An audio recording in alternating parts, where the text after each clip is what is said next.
Okay, there's a lot of things on this board here. I'm not going to go into all of them, but if there's 3 or 4 key things that we could get growers to do, they would be the following.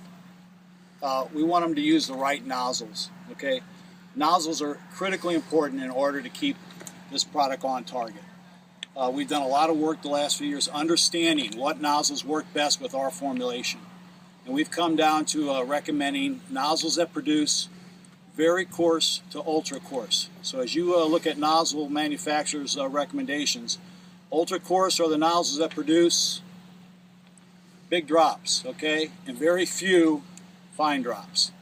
So that's what this is supposed to be showing you.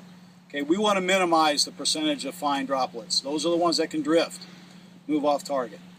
Okay, so that will be the nozzle recommendation. Another key aspect, obviously, is the wind speed. We got to follow our wind speed recommendation. In the past, maybe we haven't had to worry about this as much because mainly everything around us is Roundup ready. Things are going to change now going forward. So we have a recommendation from 3 to 10 miles an hour is really the prime wind speed that we're going to recommend.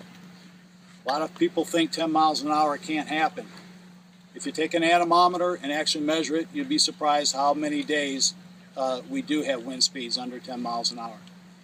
Okay, and then the third thing would be boom height. Okay, we need to keep those booms close to the canopy, close to the target. So our recommendation, generally speaking, will be booms need to stay 20 to 24 inches above the canopy. It will depend on what the spacing is, the nozzle spacing, but generally speaking, that's what we're talking about. Adam talked about the formulation. That's the other means of off-site movement is volatility.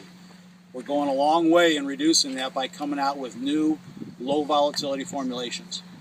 Okay, so choosing the right formulation will also be very, very important with using this system.